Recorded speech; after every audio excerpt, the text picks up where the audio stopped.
Programa livre para todos os públicos. As pessoas que estão perdidas estão sendo cercadas pelo Senhor, que quer incutir nelas o seu Espírito Santo.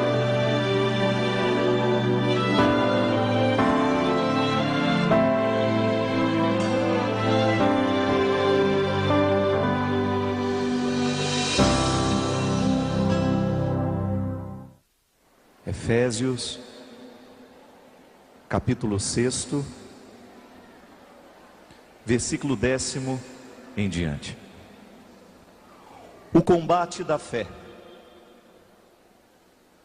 Para terminar esta carta, eu vos digo: armai-vos de força no Senhor, da sua força onipotente. Revesti-vos da armadura de Deus, para estardes em condições de enfrentar as manobras do diabo. Pois não é o homem que afrontamos, mas as autoridades, os poderes, os dominadores deste mundo de trevas, os espíritos do mal que estão nos céus. Lançai mão, portanto, da armadura de Deus, a fim de que no dia mau possais resistir e permanecer de pé, tendo recorrido a tudo. De pé, portanto, nos rins a verdade por cinturão, com a justiça por couraça, e como calçados nos pés, o ardor para anunciar o evangelho da paz. Tomai sobretudo o escudo da fé, ele vos permitirá apagar todos os projéteis inflamados do maligno. Recebei, enfim, o capacete da salvação e o gládio do Espírito, isto é, a palavra de Deus. Que o Espírito suscite a vossa oração sob todas as formas, vossos pedidos em todas as circunstâncias. Empregai as vossas vigílias em uma infatigável intercessão por todos os santos, também por mim, que a palavra seja posta em minha boca para anunciar ousadamente o mistério do Evangelho, do qual sou o embaixador acorrentado. Ora, pois, a fim de que eu encontre neste Evangelho a ousadia necessária para falar dele como devo.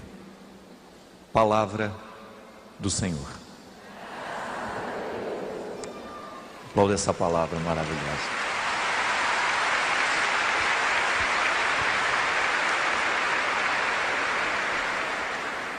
Minha gente, eu não tenho dúvida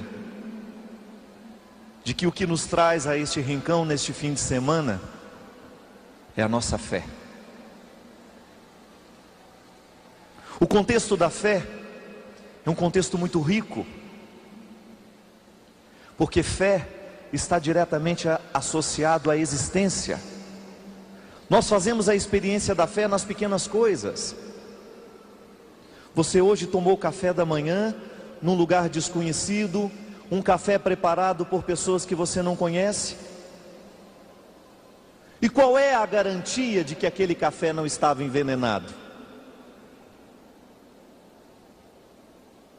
Quem lhe garantiu que aquela pasta de dente novinha que você trouxe para o acampamento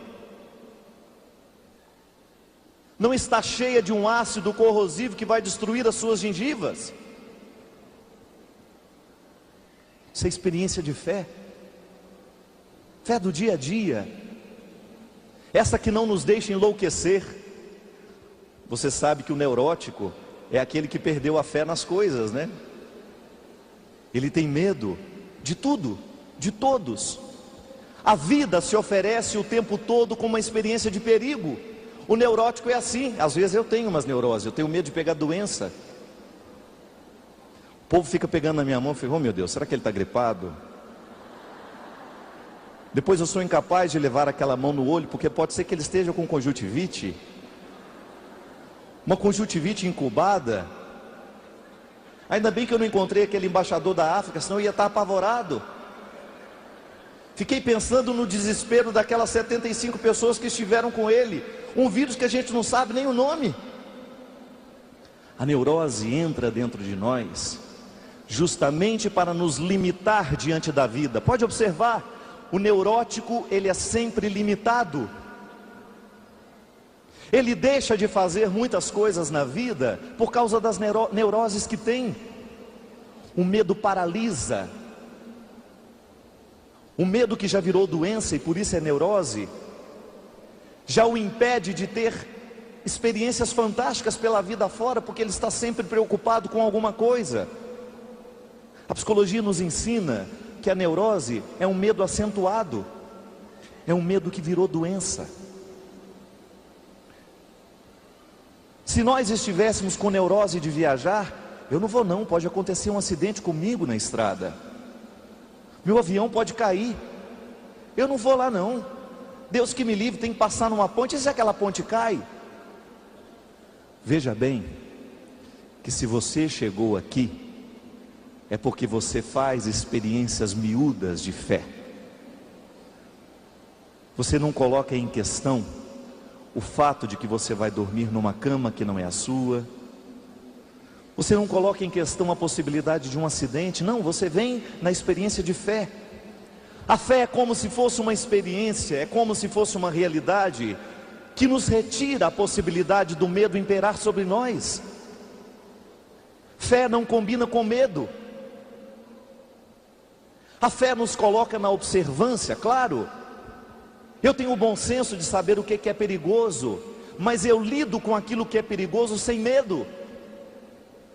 Por isso que São Paulo nos fala de maneira tão bonita, que a experiência cristã, ela consiste em você se revestir de tudo aquilo que fortalece o homem para a guerra.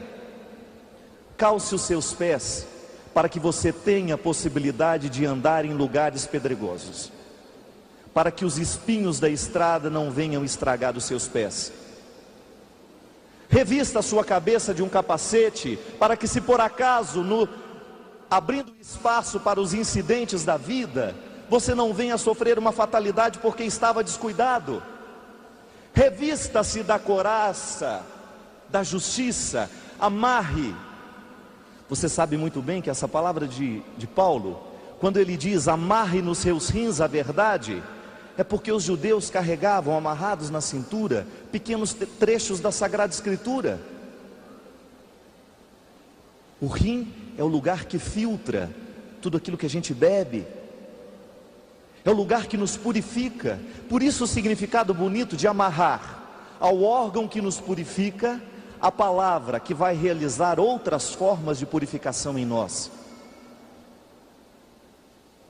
Quando Paulo nos diz que para nós enfrentarmos os perigos da vida, nós precisamos ter fé, ele vai contextualizar esta fé nos mostrando que ela é concreta, e que a fé passa pela experiência do bom senso a nos orientar numa conduta humana, satisfatória, honesta, de sermos homens e mulheres que, ao professarem a fé em Deus, nós também professamos a fé na experiência do cuidado humano.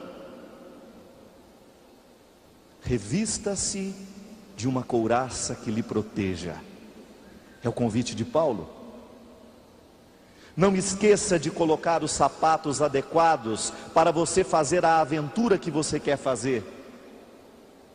Não esqueça de proteger a sua cabeça se você vai viver uma experiência de perigo.